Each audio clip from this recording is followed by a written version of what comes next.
The story of X Ray Spex began in 1975 when Marianne Joan Elliott Side, who would later become known as Poly Styrene, attended an early Sex Pistols gig in a nearly empty hall at Hastings Pier, where the band performed a series of cover songs. At the time, Polly was a troubled teenager who had run away from home at the age of 15 with just 3 pounds in her pocket. By 1975, she had already hitchhiked her way to various music festivals across Britain and had even made a brief attempt at a solo career, releasing a few reggae-inspired tracks. But Polly never set out to become a rock star. Like many disillusioned youths, she simply wanted to be heard. With a powerful voice and a keen musical instinct, it would have been a crime not to use them. After seeing the Sex Pistols live, she was inspired to form a band grounded in her own rebellious ideals, a group that could give a voice to the misfits of society. She placed an ad in Melody Maker seeking young punks who want to stick it together, and within days, the band was born. Jack Airport on guitar, Paul Dean on bass, Paul Herding on drums, and the band's wild card, Laura Logic, on saxophone. Around this time, Polly created her stage name after spotting the words Poly Styrene on a discarded plastic bag. To her, it captured everything she stood against: conformity, consumerism, and artificiality. It sounded like a brand, but was deliberately faceless and ironic. X Ray Spex hit the London punk scene just as the movement was beginning to ignite. Their debut performances at the Roxy, the heart of the punk underground, instantly set them apart. The swirling chaos of the saxophone and Polly's fierce, almost siren-like vocals introduced a bold new kind of punk, raw, feminist, and unapologetically loud. The band released their debut single, Oh Bondage, Up Yours, in September 1977. Though it failed to chart commercially, the song quickly gained cult status among critics and underground audiences. And with good reason, Oh Bondage wasn't just another punk track. It was a direct assault on all forms of oppression, sexual, consumerist, and cultural. The song opens with a biting, sarcastic line, "Some people think little girls should be seen and not heard," followed by Poly Styrene's ferocious scream of the title line, an explosive feminist war cry that would echo across decades. In her lyrics, Styrene tears down not just literal slavery, but the metaphorical chains of advertising, glamour culture, and the suffocating expectations imposed on women. The track's chaotic structure was entirely intentional. Laura Logic's shrill saxophone clashes against jagged guitar riffs, creating a sonic panic that mirrors the message, a song breaking free from its own restraints. It became one of the first punk anthems to fuse feminism and rebellion with both raw aggression and intellectual bite. Equally crucial was Poly Styrene's carefully constructed image, which became inseparable from the band's identity. In fact, it could be argued that X Ray Spex gained notoriety as much for Styrene's presence as for the music itself. Billboard once described her as the archetype of modern feminist punk, a braces-wearing, mixed-race, day-glow-clad anti-sex symbol who shattered every norm of what a female rock front person was supposed to be. Male or female, few front figures in rock have ever been less traditional. To build on the momentum of their debut single, X Ray Spex released their first and only studio album in 1978, Germ-Free Adolescence. It was a strikingly intelligent and surprisingly mature work, especially for a debut, taking aim at consumerism, rigid beauty standards, and the social pressures that mold identity. One track that stood out in particular was Identity, a haunting response to the tragic death of Tracy O'Keefe, a member of the Bromley contingent, who died in the bathroom of the Roxy. Poly Styrene witnessed the incident firsthand and chose to process the trauma through music.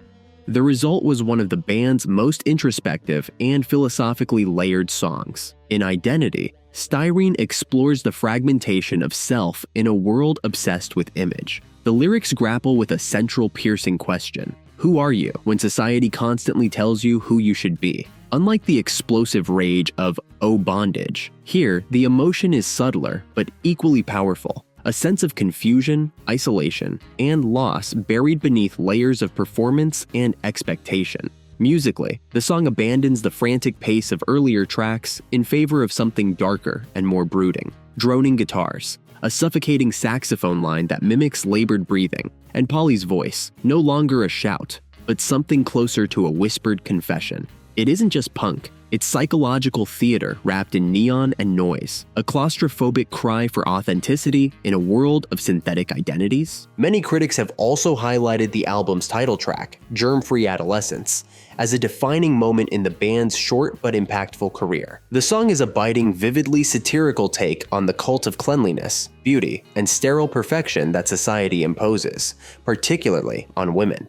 Its protagonist is a girl who washes her hands 100 times a day and brushes her teeth until they shine. But Poly Styrene isn't celebrating hygiene. She's exposing a compulsive obsession fueled by advertising, glossy magazine covers, and the deep fear of standing out. Musically, the track is more polished and melodic than other songs on the album, almost deceptively so. The clean, calculated structure mirrors the sterile world of its subject, while the lyrics drip with sarcasm. Poly's vocals are cool and distant, more like a clinical documentary narrator than a punk rebel. The song doesn't just critique beauty standards. It's a sharp metaphor for the dehumanization that occurs when people are reduced to marketable images. Despite its brilliance, neither the album nor the single made a dent on the charts, and financial success remained elusive. But surprisingly, X Ray Spex didn't care. Their mission was never about money. It was about being a voice for the voiceless. And in that sense, Germ-Free Adolescence was a triumph. The band secured spots at major music festivals like the Front Row Festival, earned coverage in glossy magazines, and built a devoted cult following. For X Ray Spex, that counted as success, perhaps even more meaningful than commercial fame. Yet their story was as short-lived as it was intense. In 1978, while on tour in the UK, something strange happened. After a gig in Doncaster, South Yorkshire, Poly Styrene claimed to see a pink light in the sky and felt as though objects crackled at her touch. Her mother, fearing a mental health crisis, brought her to a hospital where doctors misdiagnosed her with schizophrenia and placed her in a psychiatric ward, declaring she would never work again. Though Poly later rejoined the band and finished the tour, it marked the beginning of the end. In 1979, she officially left the group, citing exhaustion, though fans suspected her deteriorating mental health played a bigger role. Without her, X Ray Spex lost its energy and quietly disbanded. In 1980, Poly Styrene re-emerged with a solo album, Translucence, trading the band's aggressive punk guitars for a softer, jazz-infused sound, an approach that years later would be echoed by bands like Everything But the Girl. While it showcased her musical range, the rebellious spark that defined her punk years seemed dimmed. Perhaps realizing this, Poly made several attempts to revive X Ray Spex. The first came in 1988, with the original members reuniting, minus a drummer, with plans for a new album and music videos. But a lack of funding ended the effort prematurely. In 1991, they returned once more for a sold-out concert at Brixton Academy. Poly took the stage in a surreal blue foam dress and army helmet, a perfect embodiment of her enduring eccentricity. In 1995, they released Conscious Consumer, a comeback album that unfortunately slipped under the radar. Poly later revealed that her promotional plans were derailed when she was struck by a fire engine in central London, fracturing her pelvis. A year later, the band played the Blackpool Punk Festival without Poly. In her absence, they brought in a replacement singer named Poly Phila. That performance would be their last. Poly Styrene continued to perform X Ray Spex songs and pursued a sporadic solo career, but the magic of that original moment in punk history never quite returned. In April 2011, she passed away from spinal and breast cancer at the age of 53 in East Sussex, England. Yet, despite their short lifespan, X Ray Spex left an indelible mark on music history. Their album Germ-Free Adolescence is now hailed as one of the greatest punk records of all time, earning spots on best album lists from Rolling Stone, NME, Pitchfork, and other major publications.